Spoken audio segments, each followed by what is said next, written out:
خواتین و حضرات، سب سے پہلے تو میں یہ درخواست کروں گا آپ سب سے کہ اپنی نشستوں پر تشریف رکھیں تاکہ ہم یہ پروگرام شروع کر سکیں۔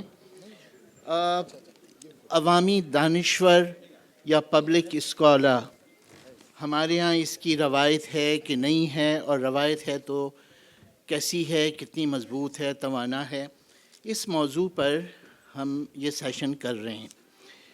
اس سیشن کی صدارت افتخار عارف صاحب کر رہے ہیں، اور ان کو صدارت سمجھیے کہ اب سے 1.5 منٹ پہلے تفویض کی گئی ہے، اس لیے کہ ہمیں یہ احساس ہوا، نہیں کشور آپا، کہ جب افتخار عارف صاحب کو دیکھا تو مجھے لگا کہ ان سے بہتر کوئی شخص اس وقت نہیں ہے جو میرٹ کے اوپر اس اجلاس کی صدارت کرے۔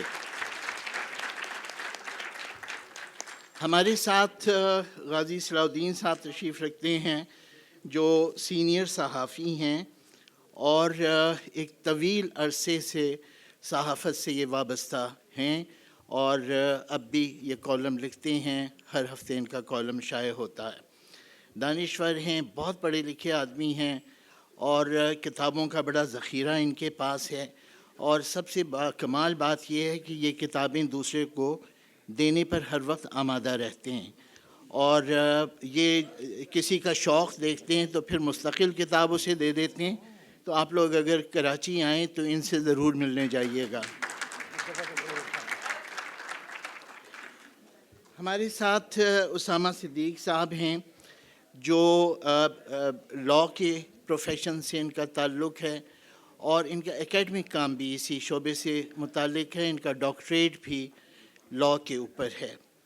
ہمارے ساتھ تشریف رکھتے ہیں ڈاکٹر ناصر عباس نیّر صاحب۔ میرے خیال میں اس ہال میں موجود سب لوگ ان سے بہت اچھی طرح واقف ہوں گے۔ بہت فعال نقاد ہیں، بہت لکھا ہے انہوں نے، اور بہت کارآمد ان کی کتابیں ہیں۔ فکشن بھی انہوں نے لکھا، تنقید بھی ان کی ہے، کئی کتابوں کے مصنف ہیں، اور پنجاب یونیورسٹی کے اورینٹل کالج میں شعبہ اردو سے وابستہ ہیں۔ میرا خیال ہے کہ افتخار عارف صاحب کا کیا تعارف پیش کیا جائے۔ ہم نے تو بچپن میں جب آنکھ کھولی اور ٹی وی دیکھنا شروع کیا تب سے تعارف ہے، اور بہت مخلص انسان، بہت محبت کرنے والے انسان۔ میں جس زمانے میں کیمبرج میں تھا، یہ لندن میں ہوتے تھے، تو جب بھی ان سے ملنے جاؤ بہت شفقت سے پیش آتے تھے۔ اب میرے بال سفید ہو رہے ہیں، یہ اب بھی اسی شفقت سے مجھ سے ملتے ہیں۔ میرا اپنا نام جعفر احمد ہے، اور میرا سبجیکٹ پولیٹیکل سائنس ہمیشہ رہا ہے۔ میں کراچی یونیورسٹی کے پاکستان اسٹڈی سینٹر سے وابستہ رہا، اور اب institute of historical and social research میں ہوں، اور کیونکہ برطانیہ کی ایک ایسی یونیورسٹی میں پڑھا جہاں پہ تاریخ کی طرف بہت زیادہ رجحان تھا، تو میرا بھی رجحان تاریخ کی طرف ہوا، اور دخل در معقولات ہی سمجھیے کہ میں تاریخ کے اوپر بھی کچھ لکھتا ہوں۔ اور یہاں پہ یہ بات کہنا اس لیے ضروری سمجھا میں نے کہ فراز انجم اور بہت سارے تاریخ کے لوگ یہاں پہ بیٹھے ہوئے ہیں۔ یہ موضوع ہم نے جب سوچا تو پیش نظر یہ تھا کہ ہم ذرا یہ دیکھیں کہ فکشن میں اور شاعری میں تو ہمارے یہاں بہت احتجاج موجود ہے، اور احتجاجی ادب بہت بہت نمایاں ہے، اس کا ذکر بھی ہوتا ہے، لیکن سماجی علوم کے حوالے سے، تاریخ کے حوالے سے، سیاسیات کے حوالے سے ہمارے یہاں کیا اسکالرشپ پیدا ہوئی؟ اور جو اسکالرشپ پیدا ہوئی وہ صرف پروفیشنل نوعیت کی اسکالرشپ ہے، یا اس کا کوئی پرو پیپل پرپز بھی ہے؟ کیا اس اسکالرشپ کا کوئی مقصد عوام بھی ہیں کسی صورت میں؟ تو میں نے اپنے طور پہ خود سمجھنے کے لیے 4-5 پوائنٹس مرتب کیے، وہ میں آپ سے شیئر کروں گا، اور ضروری نہیں ہے کہ ہمارا پینل 100% اس سے اتفاق کرے۔ مثلا میں پبلک اسکالر سے مراد 3 چیزیں لیتا ہوں۔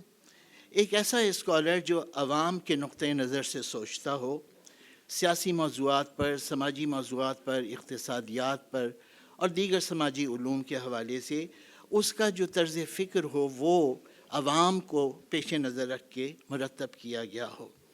یہی نہیں بلکہ پبلک اسکالر میری دانست میں وہ ہے جو اپنے آپ کو کلاس روم تک محدود نہ رکھے یا اپنی کتب خانے تک محدود نہ رکھے، بلکہ لوگوں کے ساتھ انگیج کرے، لوگوں سے ملے اور ان کے روزمرہ کا حصہ بنے، ان معنوں میں کہ ان کے تجربات سے اپنا علم اخذ کرے۔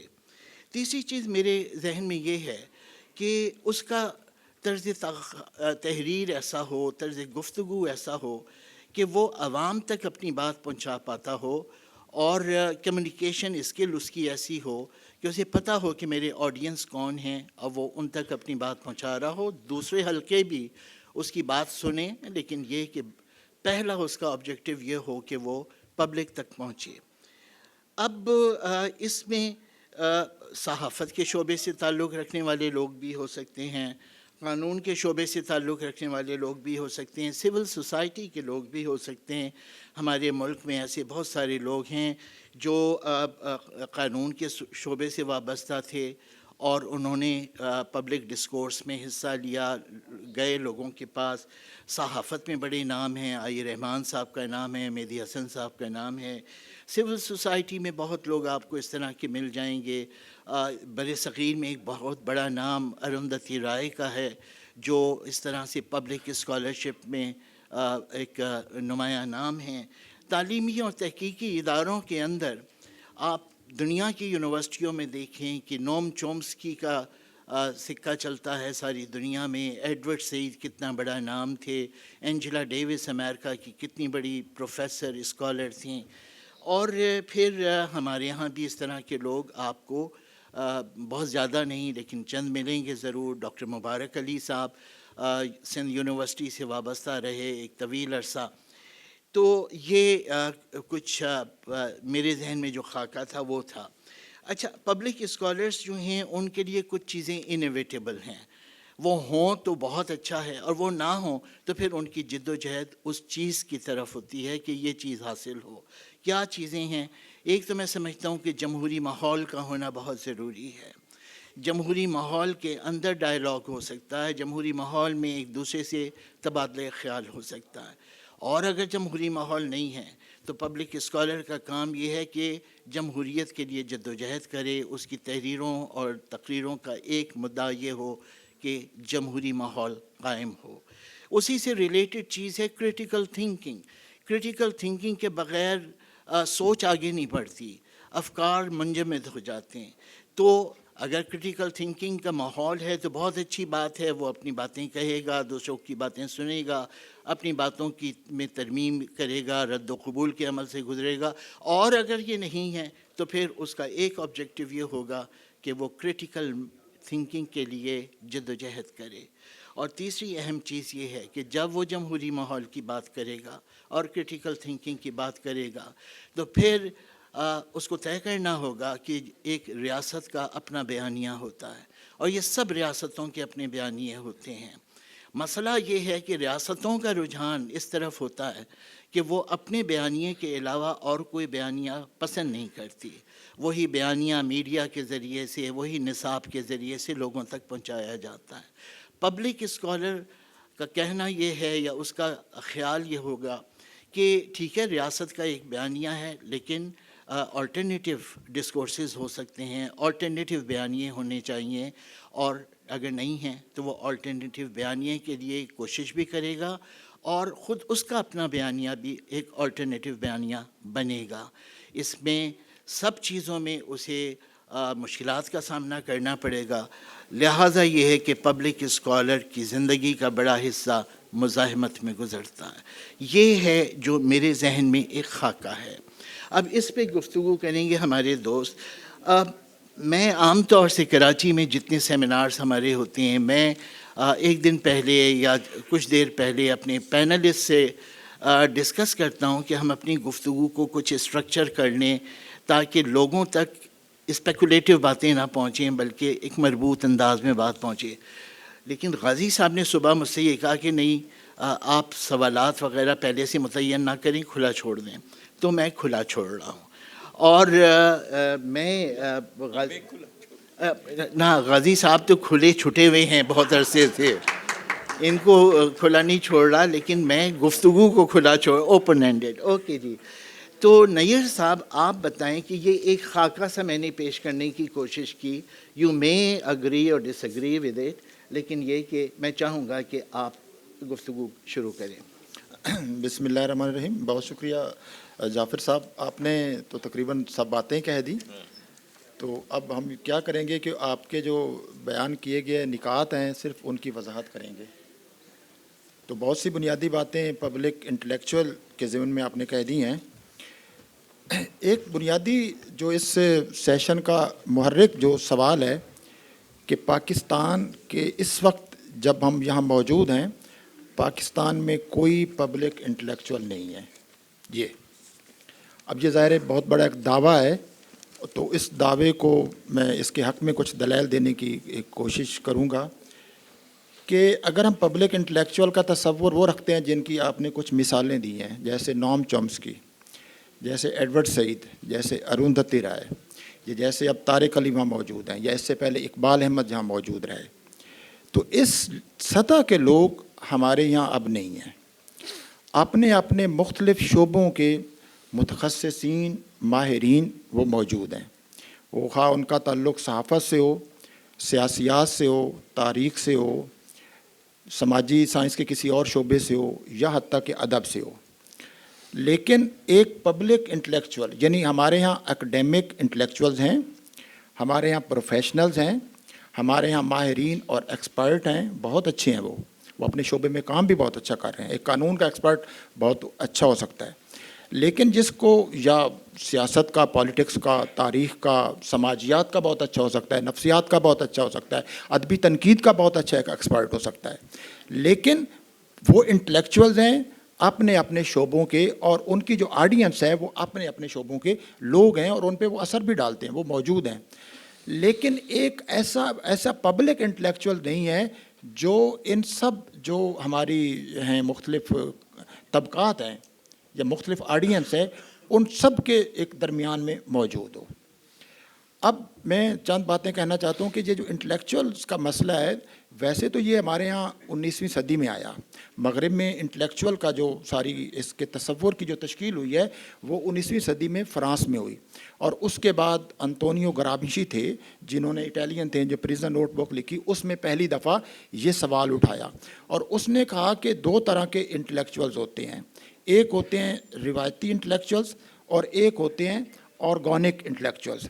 آرگینک انٹلیکچوئلز وہ ہیں جو کسی ایک تنظیم، کسی ایک آرگنائزیشن، کسی ایک ڈسپلن کے ماہرین ہوتے ہیں، اور ان کا کام اس تنظیم یا اس ڈسپلن کے اندر جو درکار علم ہے اس کو پیدا کرنا، اس کی ترسیل کرنا اور اس کو بڑھانا ہوتا ہے. اور روایتی میں انہوں نے کہا کہ جو ہمارے مذہبی ہیں یا دینی ہیں یا وہ لوگ ہیں، یعنی جو پہلے سے موجود چلی آ رہی علم کی روایت ہے اس کو لے کے چلتے ہیں، وہ روایتی ہیں.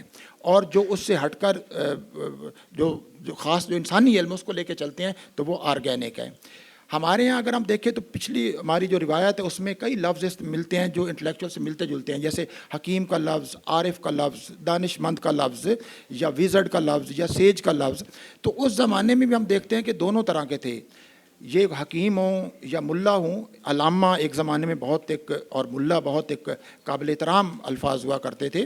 یہ بھی دو طرح کے لوگ ہوتے تھے. ایک ہوتے تھے روایتی یعنی منقولات کے قائل، اور ایک ہوتے تھے انقلابی.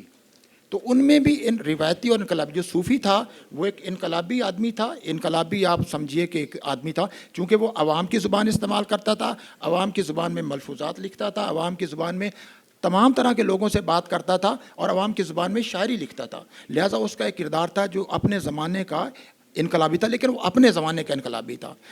اب بعد میں ہم دیکھتے ہیں کہ بعد میں جو زمانہ ہے وہ تبدیل ہوتا رہا ہے، اور اس زمانے میں 3 طرح کی تبدیلیاں آئی ہیں. اور ان تبدیلیوں کو، ان کا سامنا کرنے کے لیے ہمارے ہاں اس طرح لوگ نہیں آئے جس طرح باہر کی دنیا میں آئے ہیں. اور وہ اس کو 3 اصطلاحات میں ایک ڈیفائن کیا گیا ہے کہ پہلا بادشاہتوں کا زمانہ تھا، جب مطلق العنان بادشاہ ہوتے تھے، اور اس کو کہتے تھے کہ یہ جو پالیٹکس آف ڈیتھ ہے، کہ ان کے لیے جب بھی ان سے کوئی منحرف ہوتا تھا اس سے بغاوت کرتا تھا, غداری جس کو وہ کہتے تھے, یا اختلاف کرتا تھا, تو سیدھی سزا موت تھی. اس میں کوئی درمیان میں عدالت نہیں تھی. اس کے لیے جلاد اس کے باہر ہر وقت موجود ہوتا تھا. تو اس کو کہا گیا کہ وہ زمانہ تھا پالیٹکس آف ڈیتھ کا. اور اس زمانے میں صوفیہ اور کچھ لوگ تھے جو اس لیے ان سے دور رہتے تھے. اس کے بعد جو ماڈرن زمانہ آیا ہے, جو 18ویں صدی کے بعد خاص طور سے, اس کو کہتے ہیں کہ یہ پالیٹکس آف بارڈی ہے, ڈسپلینیرین سوسائٹی, یعنی ایک ایسی سوسائٹی پیدا کرنا کہ جس میں کہ قوانین طے کیے جائیں, نارمز طے کیے جائیں, اور لوگوں کے تمام ان کو پالیٹکس آف بارڈی یعنی ان کے جسموں کو کنٹرول کیا جائے, یعنی ان کو سزا دی جائے, جیلوں میں بھی رکھا جائے, لیکن سارا جو فوکس ہے ان کی جسم ہونا چاہیے, ان کے جسموں پر اختیار ہونا چاہیے, اور ان جسموں کو ان سے مشقت کرائی جانی چاہیے, اپنے لیے کام کروانا چاہیے. تو وہ پالیٹکس آف باڈی تھی, یعنی طاقت اس طرح کام کرتی تھی. اب جس زمانے میں ہم ہیں, یہ سائیکو پالیٹکس کا زمانہ ہے. اب جسم سے زیادہ انسانی ذہن اور انسانی نفسیات زیادہ اہم ہو گئی ہے, لہٰذا اب جو طاقت ہے وہ جسم سے زیادہ ذہن میں کام کرتی ہے. اور ذہن کو مسخر کرنے, جب بلکہ کہا گیا, جس طرح اس نے کہا تھا, اسٹالا نے کہا تھا کہ ہم اپنا ایک ایسا ادب پیدا کریں گے جس کے ذریعے, یعنی جو انہوں نے کہا تھا کہ جو شاعر اور ادیب ہوتے ہیں یہ انجینئر ہیں انسانی روح کے. اور یہاں سے ایک سائیکو پالیٹکس کا آغاز ہوتا ہے کہ آپ انسانی روح کو انجینئر کریں, اور انجینئر کرنے کے لیے آپ لوگوں کا جو علم ہے اس کو استعمال کریں. اب ان 3 طرح کے جو طریقے ہیں سوسائٹی کو کنٹرول کرنے کے, یعنی طاقت کے اور سچائی کے, یعنی آپ طاقت کے ذریعے سچائی کو پیدا کرتے ہیں اور اس کے ذریعے دنیا کو چلاتے ہیں. اب جو دانشور ہوتا ہے وہ ان تینوں صورتوں کو سمجھ کر اس کے مقابل کھڑا ہوتا ہے. اب ہمارے ہاں, ہمارے معاشرے میں جس کے پیچھے ایک کلونیل برڈن ہے, کلونیل بیگیج ہے, پھر نیو کلونیل بیگیج ہے, اور اب براہ راست جو پہلے IMF جو تھا وہ پیچھے پردے میں رہ کے کام کرتا تھا, پیچھے یہاں جیسے یہ پردہ ہے, اب وہ سامنے سٹیج پہ بیٹھا کنٹرول کر رہا ہے. تو اب ہمارے ہاں وہ ساری یہ بیگیج موجود ہے, اور اس کے ساتھ جو ایک ڈیجیٹل امپیریلزم ہے جو یہ سارا آیا ہے, یہ کئی ایک پیچیدہ معاشرے میں ہم رہ رہے ہیں. اب اس ساری صورتحال کو سمجھنے, اس کو کھولنے اور لوگوں تک پہنچانے کے لیے ہمارے پاس کوئی آواز نہیں ہے. ہمارے ہاں ایک طرح کا سناٹا اور ایک خاموشی ہے کہ ایک ایسا انٹلیکچوئل جو طاقت اور سچائی کی ان سب صورتوں کو سمجھتے ہوئے, کہا یہ جاتا ہے کہ ہر زمانہ جو ہوتا ہے اس میں ایک کوشش کی جاتی ہے امپائر آف اوپینین قائم کرنے کی. جو طاقتور ہوتے ہیں وہ جو اوپینین کی امپائر قائم کرتے ہیں, آراء کی ایک سلطنت قائم کرتے ہیں. تو اس آراء کی سلطنت قائم کرنے کے ہر زمانے میں مختلف طریقے ہوتے ہیں. جو طریقے ہمارے زمانے میں استعمال کیے جا رہے ہیں ان کو چیلنج کرتا ہے انٹلیکچوئل, پبلک انٹلیکچوئل. ماہرین جو ہوتے ہیں وہ تو مطلب پبلک انٹلیکچوئل وہ ہے جو ایک ایسی زبان میں, جس آپ نے کہا عام لوگوں کی زبان میں بات کرے, عام لوگوں کی منطق میں بات کرے. اس کے پاس خطابت نہیں ہونی چاہیے, خالص کریٹیکل تھنکنگ ہونی چاہیے. وہ کسی جماعت کا ترجمان نہ ہو, وہ کسی مخصوص ایک نظریے کا, وہ کتنا ہی اہم اس کا ترجمان نہ ہو. وہ ہمیشہ عوام کے ساتھ کھڑا ہو, عوام کے دکھ درد میں شریک ہو, لیکن اس کے پاس گہرا علم ہونا چاہیے. اور صرف مؤثر علم نہیں, پوری انسانی تاریخ کا علم, کی انسانی تاریخ کام کرتے ہوئے موجودہ زمانے تک کیسے پہنچی ہے. اگر دانشور خود علم تخلیق نہیں کرتا, دوسروں کے بتائے ہوئے ایک نظریے کو لے کے چلتا ہے. مثلا ترقی پسند تحریک میں جو اصل علم پیدا کرنے والے وہ چند بڑے لوگ تھے, علی سردار جعفری تھے, وہ سجاد ظہیر تھے, فیض احمد صاحب تھے, اور کچھ لوگ تھے جو ان کے پیدا کیے ہوئے علم کو لے کے. لہذا دانشور وہ ہوتا ہے جو علم کی خود بنیاد رکھتا ہے, علم کو تخلیق کرتا ہے.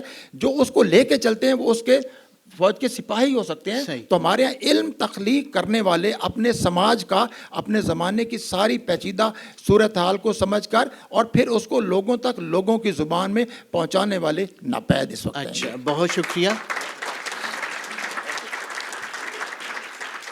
نیئر صاحب, میں اگلے راؤنڈ میں پھر آپ سے یہ سوال پوچھوں گا کہ کلونیلزم کا برڈن اور نیو کلونیلزم کا برڈن اور معاشروں میں بھی ہوا, لیکن ہم نے دیکھا کہ کس طرح سے ڈی کولونائزیشن لیٹن امریکہ میں ہوا, ڈی کولونائزیشن افریقہ میں ہوا, وہ ہمارے یہاں کیوں نہیں ہو پایا. اب اگلے راؤنڈ میں آپ اس کا سبب بتائیے گا. غازی صاحب, آپ کا کیا خیال ہے؟ جو کچھ بچا ہے اس میں سے کچھ نکالتے ہیں. پہلی بات تو یہ ہے کہ جو ہم آج کل کے حالات دیکھ رہے ہیں, اور ناصر عباس نیر صاحب نے بتایا کہ کوئی انٹلیکچوئل پبلک ہے نہیں, تو سچی بات یہ ہے کہ جو اس وقت ہم صورتحال دیکھ رہے ہیں, معیشت کا جو حال ہے, سیاست کا جو حال ہے, تو میں سمجھتا ہوں کہ جو خسارہ ہے ہماری زندگی کا سب سے بڑا وہ دانش کی کمی ہے، دانش کا نہ ہونا ہے. تو یہ تو اس حد تک تو یہ ہے کہ ہم اس سیشن کا ٹائٹل بدل دیں اور کہیں کہ عوامی دانشوری کی ضرورت. اچھا، ایک نقطہ ہے کہ جس کا ابھی تک ذکر نہیں ہوا، اور وہ یہ ہے کہ یہ جو کانسیپٹ ہے پبلک انٹلیکچوئل کا، یہ کہاں سے آیا؟ دراصل ایک زمانے تک لوگوں کا جو رابطہ ہوتا تھا ہدایت کے لیے، چیزوں کو سمجھنے کے لیے، وہ مذہبی پیشوا ہوتے تھے. یہ نئے عہد کی ضرورت ہے کہ وہ منصب مذہبی پیشوا سے لے کر سیکولر انٹلیکچوئل کو دیا جائے، اور یہی کشمکش ہمارے یہاں بھی ہے اور یہی ضرورت بھی ہے. جو رول ہوتا ہے پبلک انٹلیکچوئل کا، وہ تو آج کل بہت وسیع معنوں میں استعمال ہوتا ہے. نیوز پیپر کے کالم لکھنے والوں کو بھی پبلک انٹلیکچوئل کہتے ہیں، اور ہمارے ہاں نہیں ہوا یہ. لیکن جیسے امریکہ میں تحقیق ہوئی کہ جو نیو یارک ٹائمز کے آپ ایڈ کے کالمز تھے، ان سے لوگوں کی سوچ میں کیا تبدیلی ہوئی اور ہوئی. تو جو پبلک انٹلیکچوئل ہے، دراصل وہ پہلے تو مذہب جو ایک طرح سے ذہن سازی کرتا ہے اس کو رد کرنے کے لیے، مذہب اور مذہبی پیشوا یعنی ان لوگوں کا مقابلہ کرنا ہے جو نفرت کرنا جانتے ہیں، اور وہ لوگ مقابلہ کریں گے جو سوچنا جانتے ہیں. یہ ہے پبلک انٹلیکچوئل کی ضرورت، اور سوچنا جاننا اور سوچنا سکھانا، یہ ہے ضرورت معاشرے کی، اور ہمارے معاشرے کی خاص طور پر. اب اس میں جو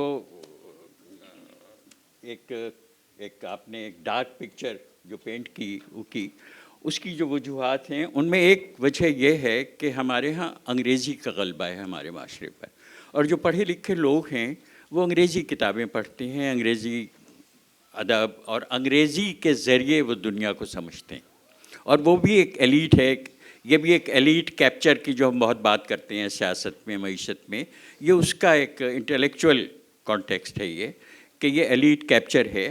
اور انگریزی کے اس غلبے کی وجہ سے ہمارے ہاں وہ انٹلیکچوئل طبقہ نہیں پیدا ہوا، اور وہ ایک ماحول نہیں پیدا ہوا. تو تو ماحول بھی اس کو پیدا کرنے کی ضرورت ہے، اور اس کے لیے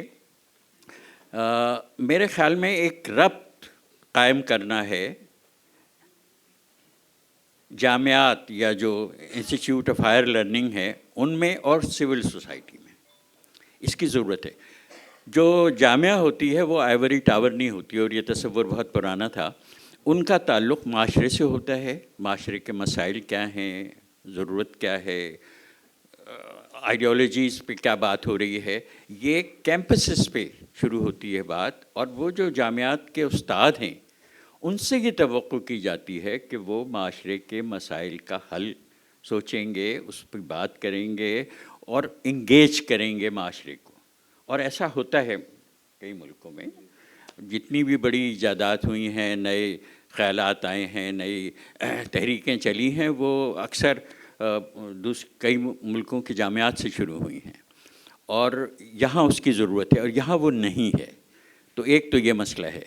دوسری چیز یہ ہے کہ سوچنا اور لوگوں کو سوچنے پر آمادہ کرنا یہ ایک بہت مشکل کام ہے. اور ہمارے ہاں اس لیے بہت مشکل ہے کہ ہمارے ہاں ایک تو مذہبی جو انتہا پسندی ہے، انٹالرنس ہے، اس کی وجہ سے آپ کچھ بات کرتے ہوئے ڈرتے ہیں. اور میں بات کر رہا تھا کسی سے تو انہوں نے کہا کہ ایک اور بھی وجہ ہے کہ لوگ بات ٹھیک سے نہیں کرتے اور ان میں جرأت نہیں ہوتی. ہم ایک شکایت بہت کرتے ہیں، میں بہت یہ دیکھ کر بہت یعنی مجھے دکھ ہوتا ہے کہ جب بھی ہم کوئی ڈیمانسٹریشن کرنا چاہیں، ہیومن رائٹس کا ایشو ہو، کوئی ایسا ایشو ہو، تو 40-50 لوگ ہوتے ہیں، لوگ آتے ہی نہیں ہیں. جبکہ یقیناً بہت سے لوگ ہوں گے کہ جو ہمارے ہم خیال ہیں. کراچی یونیورسٹی میں 40,000 طالب علم ہیں، ان میں سے کیا 1,000-2,000 لوگ بھی نہیں ان کو آمادہ کیا جا سکتا. تو وہ جو ایک بے حسی اور ایک خوف کا ماحول ہے اس کے کئی وجوہات ہیں، صحیح۔ لیکن اس سے لڑنا ہے، اور دانشور کی جو ضرورت ہے وہ تو یعنی جیسا کہ میں نے کہا کہ سب سے بڑا خسارہ ہمارا وہی ہے، انٹلیکٹ کی پاور کو سمجھنا جو ہے وہ بہت ضروری ہے صحیح۔ کہ آئیڈیاز کی اہمیت کیا ہوتی ہے، انٹلیکٹ کی کیا پاور ہوتی ہے۔ ناصر عباس کہہ رہے تھے کہ کوئی ہمارے یہاں نہیں ہے، ایسی بات نہیں ہے، کچھ کوششیں لوگ کرتے ہیں، اب نام وام لینے کی کیا بات ہے، لیکن بہت سے لوگ ہیں۔ اور آپ نے جو اور روایت کی بات کی تو سبط حسن کی جو تحریریں ہیں وہ ایک پبلک انٹلیکچوئل کی طرح کی بات تھی، اس وقت بھی بہت سے لوگ ہیں۔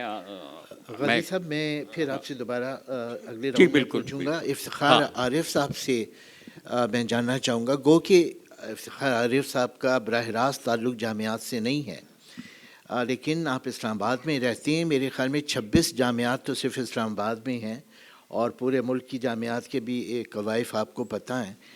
ہماری جامعات سے پبلک اسکالرز کیوں نہیں نکلتے؟ ساری گفتگو آپ نے شروع کر لی تھی اور نیت نے اس پہ بات کی۔ ایک آدھ بات مجھے کہنی ہے اور جو میں کہتا رہتا ہوں کہ ہمارے ہاں دانشوری کی روایت پاکستان کی حد تک میں زیادہ جانتا ہوں، تھوڑا بہت دوسرے ملکوں کے بارے میں میرے علم میں نہیں ہے، مگر ناصر عباس نیر نے ایک بات کہی اور بہت شدت سے اس کی تکرار کی کہ جو نظریاتی لوگ ہوتے ہیں یا جو میکرز اور انجینئرز آف سول کا ذکر کیا وغیرہ، تو اس میں میری گزارش یہ ہے کہ باہر کے بھی جو لوگ انٹلیکچوئل ہیں وہ بھی کسی نہ کسی طور پر کسی نہ کسی بڑے نظریے سے ضرور وابستہ ہیں، چنانچہ اس میں کوئی تصادم، شاید ایبسٹریکشن میں تو یہ بات صحیح ہو سکتی ہے کہ انٹلیکچوئل کو کسی بھی نظریے سے وابستہ نہیں ہونا چاہیے، لیکن اگر آپ آبجیکٹیولی اس کو دیکھیں تو ساری دنیا میں جن کا نام آپ نے لیا، ابھی جو سب نام لیے جا رہے ہیں، چامسکی کا نام، اقبال احمد صاحب کا نام، ایڈورڈ سعید کا نام، ارندھتی رائے کا نام، یا ششی تھرور وغیرہ، یہ سب جو ہیں یہ کسی نہ کسی نظریے سے ضرور وابستہ ہیں اور اس کو اپنے معاشرے سے ریلیٹ کرنا چاہتے ہیں۔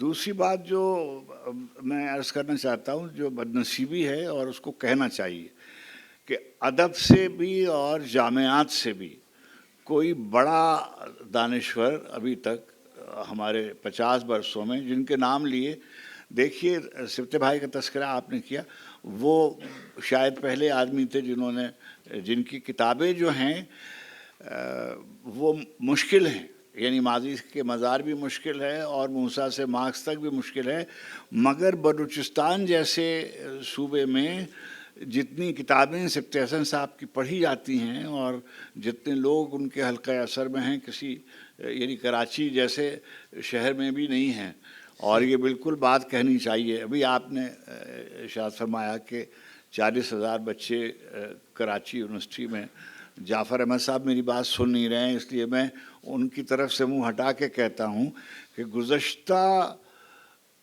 70 برس میں جامعہ کراچی سے کتنے ایسے لوگ نکلے ہیں جن کو آپ صحیح معنی میں دانشور کہہ سکتے ہیں، اور اس وقت گزشتہ 50 برسوں میں کوئی ایک استاد ایسا جو سامنے اس طرح سے آیا ہو، جیسے فرض کیجئے ہمارے باہر کے جو ادب سے لوگ آئے، مگر ادب سے بھی بہت زیادہ لوگ نہیں آئے، چنانچہ اب تیسری ایک جہت ہے جس میں غازی بھائی نے جس کی طرف اشارہ کیا کہ جو اب میڈیا کے لوگوں کو بھی دانشور سمجھا جانے لگا ہے، اور بلا شبہ میڈیا میں بہت سے ایسے لوگ ہیں کہ جو فکر انگیز باتیں کرتے ہیں، مگر فکر انگیز باتیں کرنے والے ہی کو آپ دانشور نہیں کہتے۔ کوئی جو کسی خیال کو تخلیق نہیں کرتا، جو کسی روایت کو آگے نہیں بڑھاتا، آپ نے بیچ میں ایک عوامی کا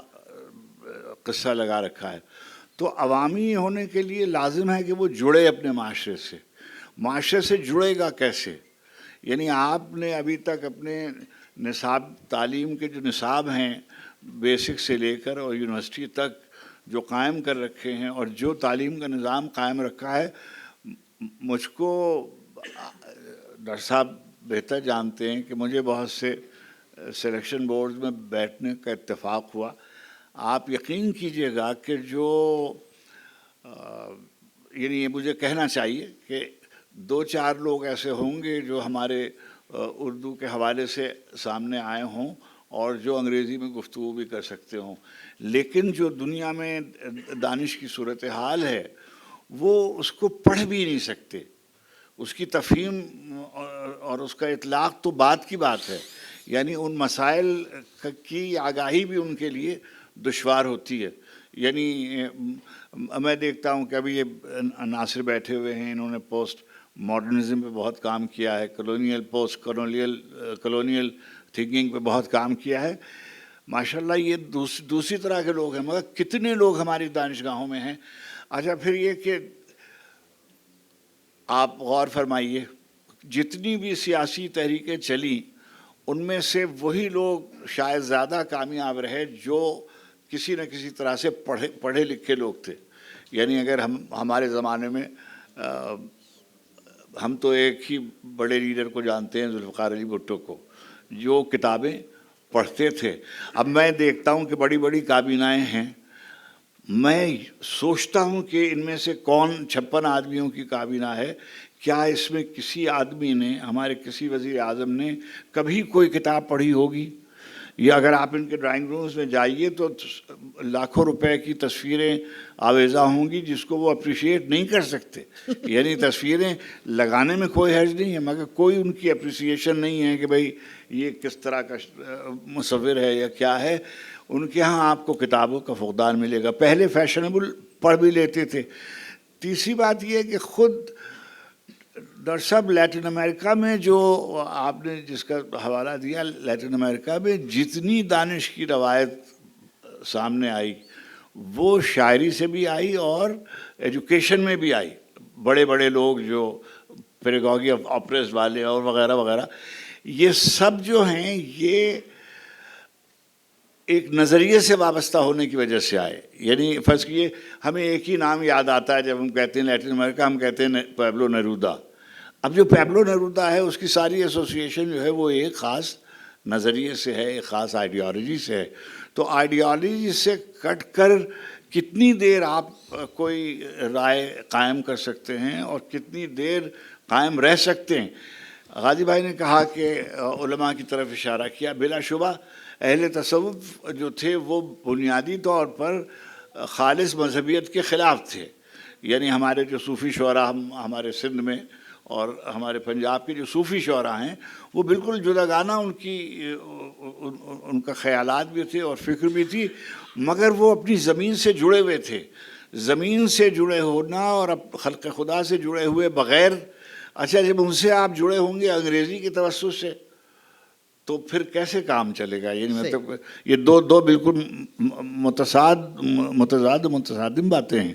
تو جب تک دانشگاہوں کی صورت احوال بہتر نہیں ہوگی، جہاں تک جرنلزم کا سوال ہے، چاہے میڈیا کتنا بھی ڈیولپ ہو جائے، اس میں آپ چیزیں آئیڈیا کے طور پر، احتجاج کے طور پر، صورتحال سے آگاہی کے طور پر، مگر آپ جس کو دانشوری کی روایت کہتے ہیں وہ اس کا اس سے کوئی تعلق نہیں ہے. یہ ایک جرنلسٹک پوزیشن ہے، کوئی انٹلیکچوئل پوزیشن نہیں ہے. تو جب تک کریٹیوٹی نہیں ہوگی ہماری ایجوکیشن میں، ہمارے لٹریچر میں، ہمارے دانشگاہیں، میں ایک ہی بنیاد سمجھتا ہوں کہ اگر دانشگاہیں بہتر نہیں ہوں گی تو پبلک انٹلیکچوئل کہیں پیدا نہیں ہوگا. صحیح.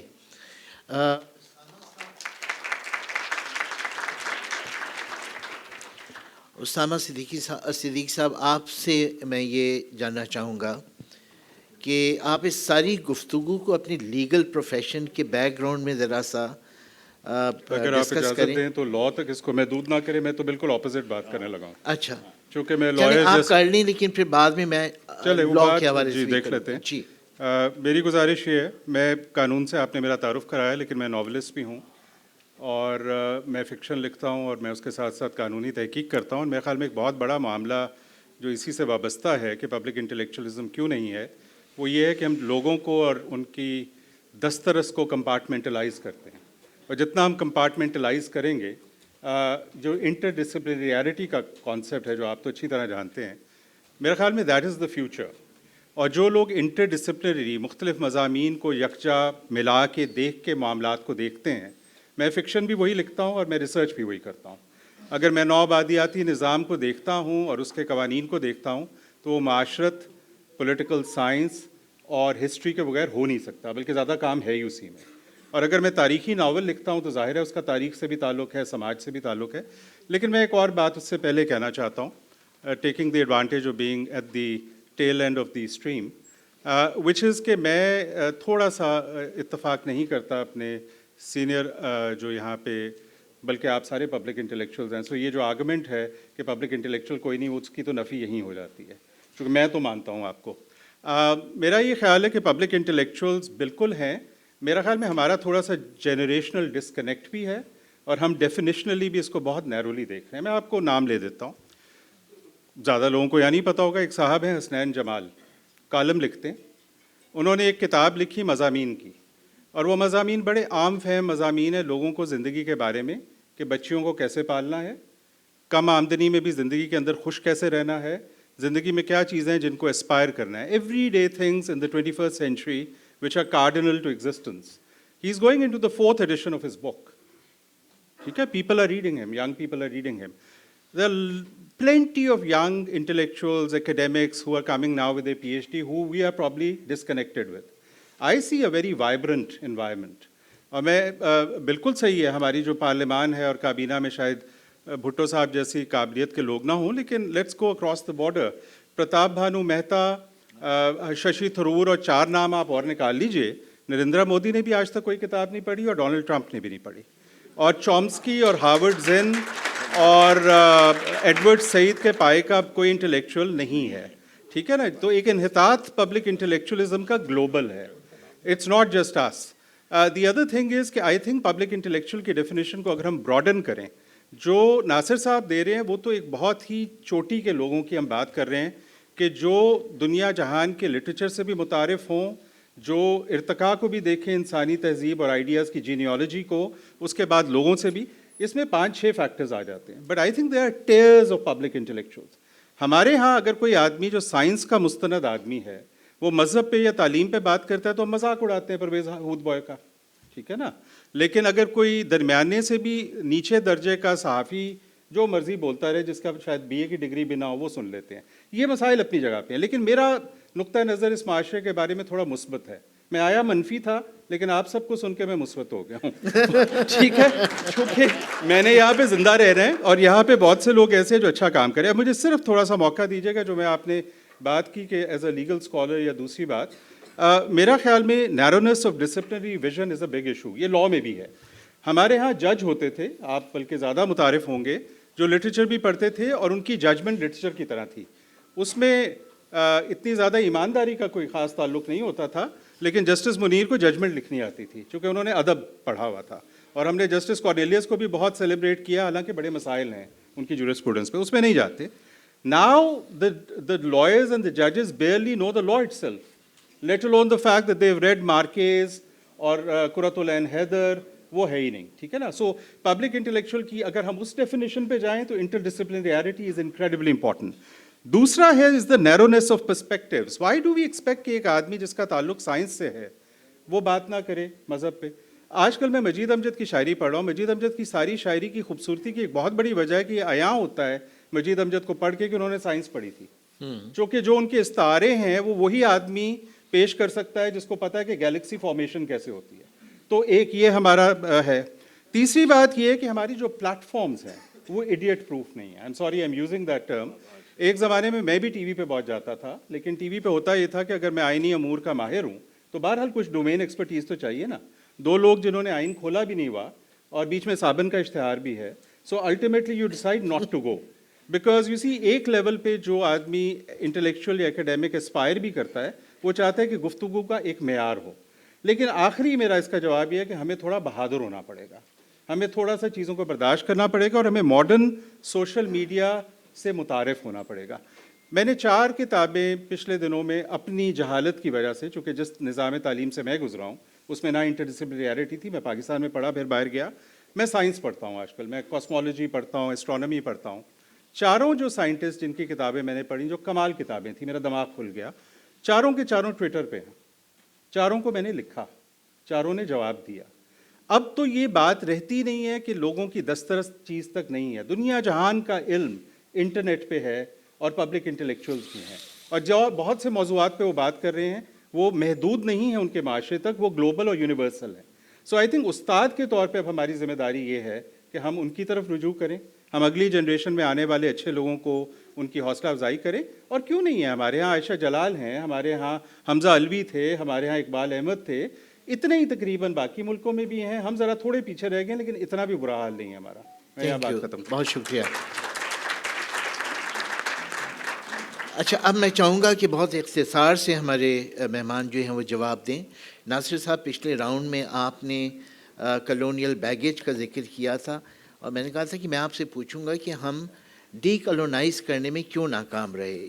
اس پہ ذرا آپ اظہار خیال کریں. جی بہت شکریہ. میرے خیال ہے ایک تو میں ایک یہ بات عرض کرنا چاہوں گا کہ جب ہم کہتے ہیں کہ ہمارے یہاں پبلک انٹلیکچوئلز موجود ہیں اور میں کہتا ہوں نہیں ہوں، تو میرے خیال ہے ہم عام طور پر جب ہمارے سامنے تصویر واقعی بہت تاریک ہوتی ہے اور دنیا واقعی تاریک ہے تو اس کو تاریک دکھانا چاہیے. اگر آپ اس کو روشن دکھاتے ہیں تو یہ ایک اسٹیٹ آف ڈینائل ہے. تو میں کہوں کہ ہمارے یہاں انٹلیکچوئلز موجود ہیں، بڑے بڑے ہیں، تو یہ ایک اسٹیٹ آف ڈینائل ہے. حقیقت یہ ہے کہ ہمیں چاہیے ایسے لوگ جو بڑے ذہن کے ہوں، جو ایک جینیس کے قریب ہوں، جو سوسائٹی کو بہت سمجھتے ہوں اور پیش کرتے ہوں. میں یہ کہتا ہوں کہ انٹلیکچوئلز ہیں اپنے اپنے شعبوں میں، وہ ہیں، لیکن پبلک انٹلیکچوئل جس کو کہتے ہیں اس کا ایک قحط ہے اور قحط و رجال ہے یہ اپنی جگہ پہ. باقی بہت سے لوگ کام کر رہے ہیں. ہاں، تخلیق میں ہمارے یہاں فکشن میں، شاعری میں بہت اول درجے کا کام ہوا ہے، میں وہ مانتا ہوں. ہمارے یہاں مسئلہ انٹلیکٹ کے ڈیفیسٹ کا ہے. ہمارے یہاں کریٹیوٹی بہت ہے. لوگوں نے، افتخار عارف صاحب ہمارے زمانے کے سب سے بڑے شاعر بیٹھے ہیں، ظفر اقبال صاحب ہمارے زمانے کے بڑے شاعر ہیں، ابھی انتظار صاحب ہیں، کشور صاحبہ بیٹھی ہیں، ان کے ہوتے ہوئے نور الہدیٰ شاہ صاحبہ بیٹھی ہیں جنہوں نے ڈرامے میں، شاعری میں تو کام کیا. تو بہت ایسے میں ان کا انکار نہیں کر رہا، لیکن میرے سامنے ظاہر ہے وہ تصور ہے جو بڑے ایک جیسے ہمارے جیسے اروندھتی رائے ہے، وہ اگر آتی ہے اس کی ایک آواز، اس کا ایک جملہ جو ہوتا ہے وہ سوسائٹی کے سارے رخ کو بدل دیتا ہے. ہمارے یہاں بڑے بڑے اس وقت دیکھیے پاکستان اس وقت جس صورتحال سے گزر رہا ہے، کوئی ایک بتائیے کہ اس پہ کوئی رہنمائی کرنے والا ایک پبلک انٹلیکچوئل سامنے آئے اور لوگوں کو بتائے کہ بھئی آپ کے ساتھ ہو کیا رہا ہے. IMF آپ کے سامنے بیٹھا ہے، آپ کو ڈکٹیٹ کر رہا ہے. کوئی ایک آدمی آ کے پوری جرت سے کہے اور پوری سوسائٹی کے اندر جو پھیلی ہوئی مایوسی ہے جو ہے اس کو دور کرے اور ان کو سمجھائے کہ ان کو کرنا کیا ہے. کچھ نہیں ہے. اس کے تجزیے اور وہ ایک جماعتی تجزیے ہیں، وہ کوئی انٹلیکٹ نہیں ہے. آپ کا جو سوال ہے وہ اس کا میں سمجھتا ہوں جو مجھے ایک نظر آتی ہے کہ ہمارے یہاں کولونیلزم تھا، اس کے بعد نیو کولونیلزم آ گیا، درمیان میں جو ڈی کولونائزیشن ہونی تھی وہ نہیں ہوئی. تو اس کا سبب یہ تھا کہ ہمارے یہاں کولونیلزم دوسرے ملکوں سے مختلف تھا اور اس کا جو بظاہر خاتمہ ہوا وہ اس کا سبب ہے. کس طرح خاتمہ ہوا؟ ہمارے یہاں خاتمہ ہوا پارٹیشن پر. ہمارے آپ دیکھیے کہ پارٹیشن کے بعد ہمارا ساری جو ذہنی توانائی تھی اس پارٹیشن کا جو مسئلہ تھا اس سے ساتھ اس کی جو سفرنگز تھیں، جو مصائب تھے، جو اس کے ساتھ شناخت کے مسائل تھے، حقیقی مسائل تھے، فسادات تھے، خون ریزی تھی، شدت پسندی، ساری اس میں گزر گئی اور جو کلونیلزم تھا وہ پیچھے رہ گیا. اس کا جو جواب تھا کہ ہمارے یہاں یہ ایسا کیوں نہیں ہوا، پہلا جواب تو خود منٹو نے دیا. منٹو کے اگر آپ انکل سام کے نام خطوط پڑھ لیں تو ان میں صاف نظر آتا ہے کہ ابھی ایک گورا گیا ہے اور دوسرا گورا آ گیا ہے اور آپ کو اس نے سنبھلنے ہی نہیں دیا. یعنی انکل سام آ گیا ہے اور وہ برطانوی چلا گیا ہے. اور اس کے بعد ہماری ساری جو اسکالرشپ ہے، ساری جو ہماری توانائی ہے وہ پارٹیشن، ڈسپلیسمنٹ، مائگریشن پہ رہی اور ہم نے اپنے شناخت کے سلسلے میں ہندو کو اپنا دشمن سمجھنا شروع کر دیا، انگریز کو کبھی دشمن نہیں سمجھا. ہماری تمام جو نصابات ہیں وہ بھرے ہوئے ہیں یعنی ہندوؤں نے آپ پہ کیا حکومت کی، اس کا خطرہ، یعنی جو ایک ممکنہ خطرہ تھا وہ ایک حقیقی جو تجربہ تھا جو انگریزوں کے نظر وہ پیچھے چلا گیا اور ہم نے ساری توانائی صرف اپنے ذات سے، اپنی تاریخ سے اس کو نکالنے میں لگا دی. تو میرا خیال ہے یہ سب سے بڑا ایک ریزن ہے. شکریہ جی، بالکل ٹھیک آپ نے کہا. اور گو کہ مجھے اپنے خیالات کے اظہار کی اتنی اس وقت آزادی نہیں ہے، لیکن میں یہ عرض کروں گا کیونکہ یہ نقطہ آپ نے اٹھایا کہ ہماری جو پوری موومنٹ تھی وہ مسلم سیپریٹزم کی موومنٹ تھی، وہ اینٹی کلونیل موومنٹ نہیں تھی۔ نتیجہ یہ ہے ہم اس سے نکال سکتے ہیں کہ 14 اگست 1947 کو جو ہوا وہ کلونیل جو سیٹ آف رولرز تھے وہ چلے گئے، لیکن another set of the same setup they continue to rule us۔ تو ہمارا تو کلونیلزم ہی ختم نہیں ہوا، نیو کلونیلزم کی بات تو بعد میں ہوگی، اور ہمارا جو مسلم سیپریٹزم تھا وہ 47 میں آن کے آؤٹ لیو ہو جانا چاہیے تھا، لیکن وہ آؤٹ لیو نہیں ہوا، ہم نے اسی کو کنٹینیو کیا جو آج تک چلا آ رہا ہے۔ یہ میرے خیال میں وہ ایک فریم ورک ہے۔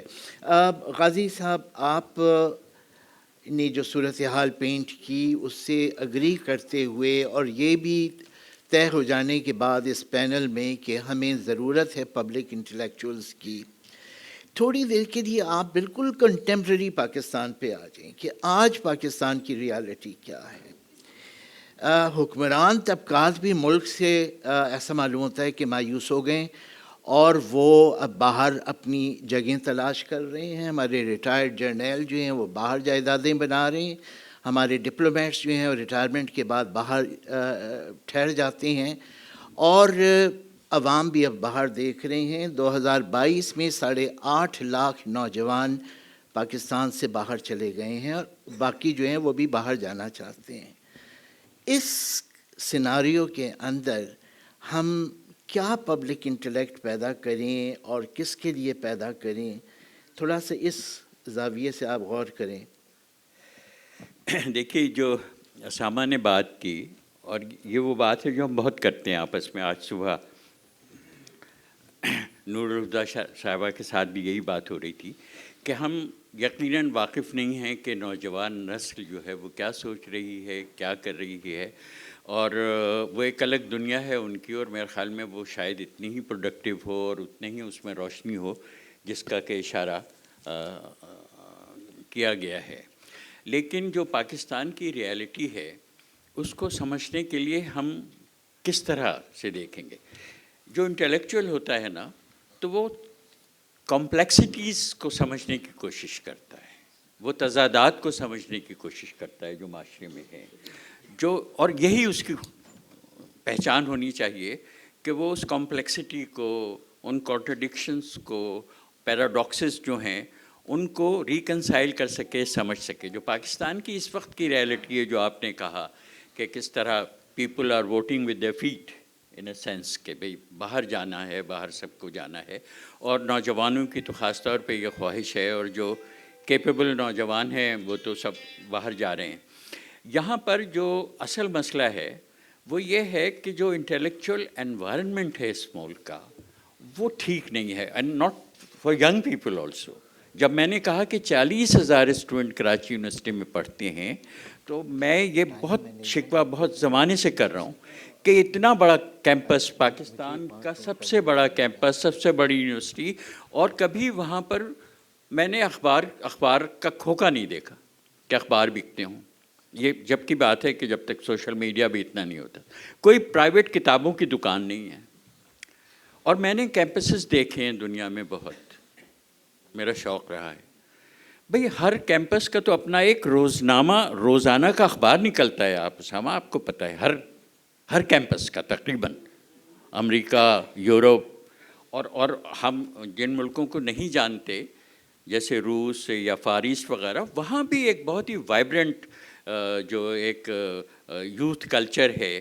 تو یہاں ہو سکتا ہے کہ کتابیں وہ پڑھتے ہوں، کتابیں لکھتے ہوں، ایک جگن ہو ان میں، لیکن وہ ٹپنگ پوائنٹ تو کہیں سے نہیں ہے نا۔ صورتحال بدل تو نہیں رہی ہے، کوئی نئی تحریک تو ایسے نہیں پیدا ہو رہی کہ پاکستان کو ری امیجن کرنے کا، پاکستان کو ری تھنک کرنے کا کوئی پروجیکٹ ہو، اور ہم اس بحث میں ہوں کہ اس ملک کو نئے سرے سے ہمیں کیسے بنانا ہے۔ تو یہ جو مسئلہ ہے، جو پبلک انٹلیکچوئل کی اس وقت ضرورت ہے، وہ یہی ضرورت ہے کہ وہ اس ملک کے جو مسائل ہیں، جو ایشوز ہیں، ان کو ایک سیکولر انداز سے دیکھ کر ان کو سمجھنے کی کوشش کریں، لوگوں کو سمجھانے کی کوشش کریں، اور اگر کوئی انٹلیکچوئل تحریک بنتی ہے تو پھر دیکھتے ہیں کہ اس میں سے کیا نکلتا ہے. لیکن ایک تحریک کی ضرورت بہت ہے، اور وہ تحریک مجھے دکھائی نہیں دیتی.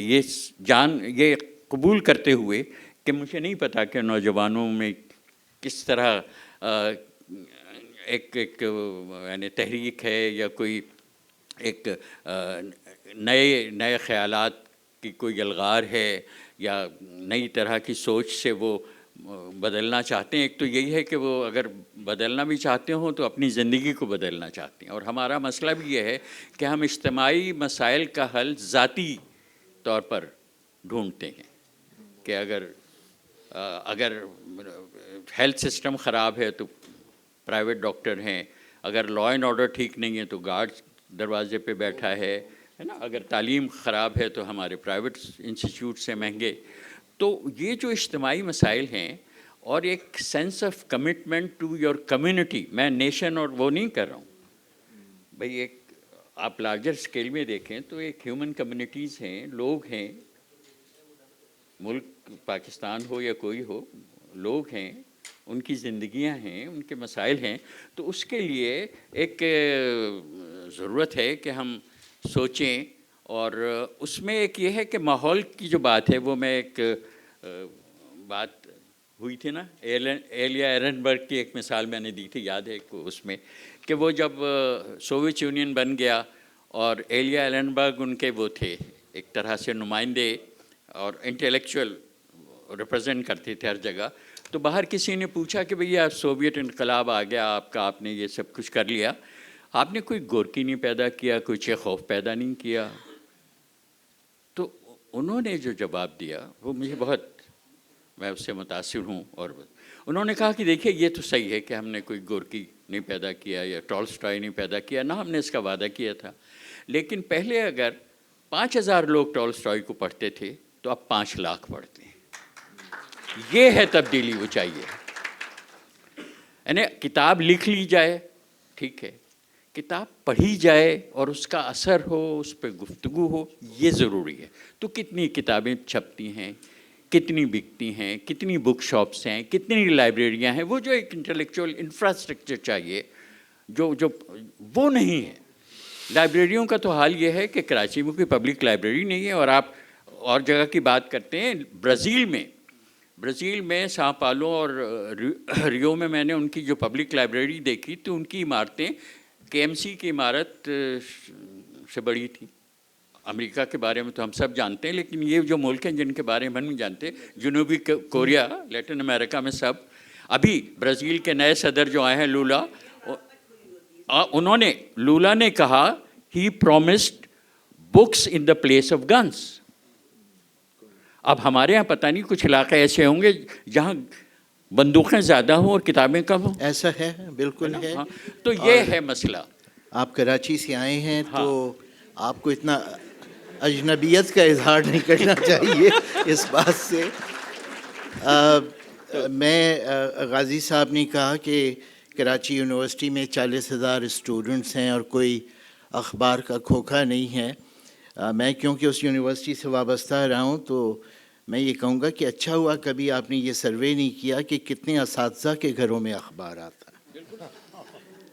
بہرحال افتخار عارف صاحب سے میں آخر میں اسے کنکلوڈ کرواؤں گا 5 منٹ بعد، کیونکہ اب ہمارے پاس 10 منٹ ہیں اور جن میں سے 5 منٹ میں اسامہ صاحب سے ایک سوال. ہاں، ایک جملہ کہہ دیجیے، باقی جملے میں صرف یہ کہنا چاہتا ہوں کہ جتنی گفتگو ہو رہی ہے وہ ایک ایسے فریم ورک میں ہو رہی ہے جو پہلے سے دیے ہوئے خیالات ہیں جن کے بارے میں گفتگو ہو رہی ہے. صحیح. یعنی انٹلیکچوئل بھی وہ ہے جو پہلے سے ڈیفائن ہے کہ انٹلیکچوئل کون ہے، عوامی انٹلیکچوئل کون ہے یہ بھی پہلے سے ڈیفائن ہے. تو یہ تو سب سے بڑی بدنصیبی یہ ہے کہ ہمارے ہاں کوئی تصورات جو ہیں تخلیق نہیں ہو رہے. کریٹیو تھنکنگ تو رائٹنگ تو الگ بات ہے، کریٹیو تھنکنگ میں نہیں ہو رہی. اور جو نوجوان باہر نکل رہے ہیں ان کو یہ کہہ دیا گیا ہے کہ آپ کا کامیاب آدمی وہ ہے جس کے پاس مال زیادہ ہے، آپ کا کامیاب آدمی وہ نہیں ہے جو کتاب پڑھتا ہے، جو تحریک میں شامل ہوتا ہے، جو محنت کر کر دوسروں کی زندگی بدل سکتا ہے۔ صحیح۔ اسامہ صاحب، آپ سے میں نے شروع میں جو سوال کیا تھا اس میں کہا تھا کہ آپ کا جو لیگل پروفیشن سے تعلق ہے یا آپ کی جو لیگل ریسرچ ہے اس کے کانٹیکسٹ میں نے سوال کیا تھا۔ میں اسی کانٹیکسٹ میں ایک اور سوال کرنا چاہوں گا کہ لیگل پروفیشن میں ایک بڑا ایک طرح کا پیراڈاکس ہے کہ جوڈیشری کو ریاست کا سب سے کنزرویٹو ادارہ سمجھا جاتا ہے، جس کا مقصد اسٹیٹس کو برقرار رکھوانا ہوتا ہے، لیکن لیگل پروفیشن سے وابستہ لوگ جو ہیں وہ لوگ ہیں جن کا پبلک سے اتنا قریبی تعلق ہوتا ہے، روز آپ مل رہے ہوتے ہیں لوگوں کے ساتھ، معاشرے کا کون سا مسئلہ ہے جو آپ کے علم میں نہیں آتا۔ تو ایسی صورت میں ایک پبلک انٹلیکچوئل کا اس پروفیشن میں سے نکل کے آنا کتنا پاسبل ہے؟ ساری دنیا میں اس کی نظیر ہے اور اس کی وجہ ہے۔ ایک لیول پہ ایک کنزرویٹو پروفیشن اس لیے کہ ڈاکٹرن آف پریسیڈنٹ کے اوپر یہ چلتا ہے، تو نظیر کو اگر آپ نے قائم رکھنا ہے قانون میں کنسسٹنسی کے لیے تو آپ کو ایک لیول تک کنزرویٹو ہونا پڑتا ہے۔ یہ جو ارتقاء ہے ججوں کا، اور یہ امریکہ میں بھی ابھی تک جاری ہے، اور آپ دیکھیں کہ اس تمام تاریخ کے باوجود کتنی conservative U S supreme court ابھی آئی ہے، چونکہ سیاست، appointment process, sociology of lawyers, sociology of the legal profession, یہ سب میٹر کرتے ہیں۔ لیکن اس کی ایک دوسری ہمارے ہاں تو مسئلہ یہ ہے کہ ہمارے ہاں لیگل اکیڈمی نہیں ہے، مطلب پہلے تو بالکل ہی نہیں تھی، اب تھوڑی بہت ہے۔ اب بچے آئے ہیں نئے جو پی ایچ ڈی بھی کر کے آئے ہیں اور جو مقالے بھی لکھ رہے ہیں۔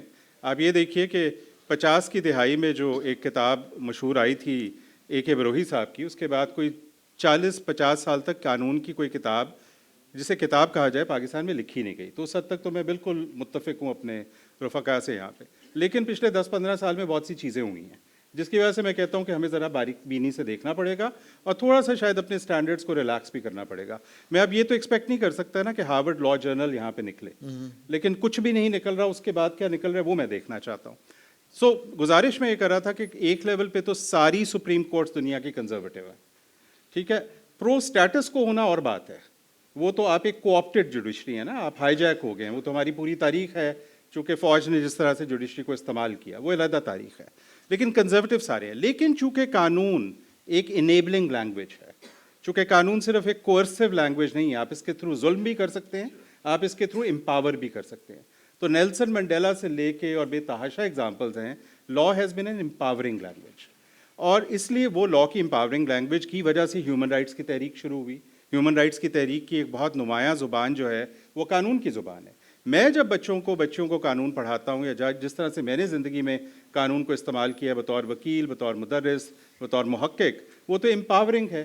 کانسٹیٹیوشن اٹ سیلف ایک بہت بڑا ڈسکورس ہے اس ملک میں، جو میرا خیال میں پوسٹ کلونیلزم کے بعد وہ ایک علیحدہ بحث ہے، ہمارے پاس وقت نہیں ہے، لیکن ایسا مجھے معلوم نہیں تھا، مجھے ریسنٹلی کچھ تحقیق کر کے معلوم ہوا کہ 70 کی دہائی میں 1973 کے آئین کے ارد گرد کتنی رچ ڈبیٹ ہے۔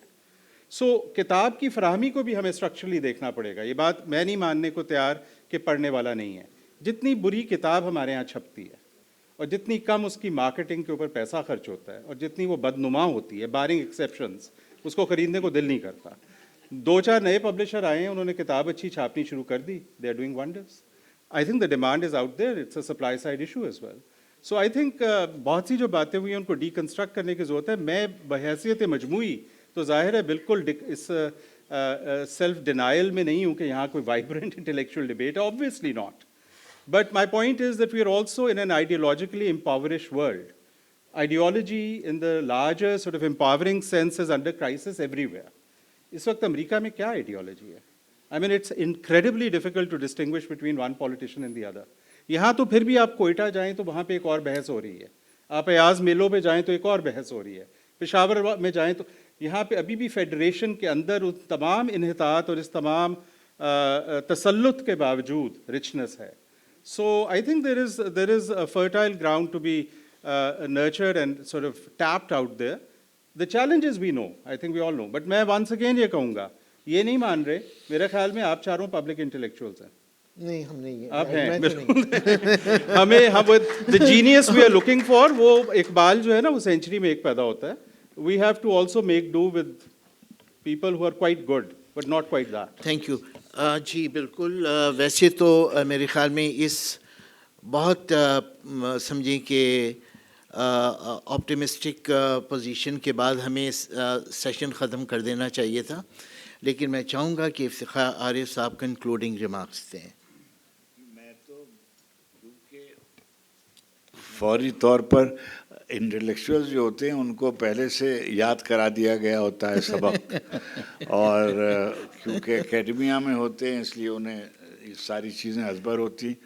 ہم تو اسامہ صدیق کی طرح کے شاعر بھی نہیں ہیں، لیکن ظاہر ہے جو ہم سوچتے ہیں وہ کسی سے کیا ہمارا تعلق ہے، اس میں تاریخ بھی ہوتی ہے، اس میں تہذیب بھی ہوتی ہے، اور اس میں اپنی زمین بھی ہوتی ہے، خلق خدا سے تعلق بھی ہوتا ہے۔ کوئی عوامی ڈسکورس خلق خدا کو اگنور کیے بغیر کر کے نہیں ہو سکتا۔ صحیح، کوئی جڑت اگر نہیں ہوگی عوام کے ساتھ، خلق خدا کے ساتھ، تو آپ کتنے ہی بڑے اسکالر کیوں نہ ہوں، آپ منسوخ کر دیے جائیں گے۔ اور تاریخ نے ایسے تمام لوگوں کو بے نقاب بھی کیا ہے اور منسوخ بھی کیا ہے جنہوں نے خلق خدا کے فیصلے کو نہیں مانا۔ چلیے بہت بہت شکریہ آپ کا خواتین و حضرات۔ میرے خیال میں اس سیشن سے خاصا فوڈ آف تھاٹ آپ لوگوں کو بھی ملا ہوگا۔ کاش یہ اور ٹائم ہوتا تو ہم سوال جواب کا سیشن بھی اس میں رکھتے۔ بہت بہت شکریہ آپ کا۔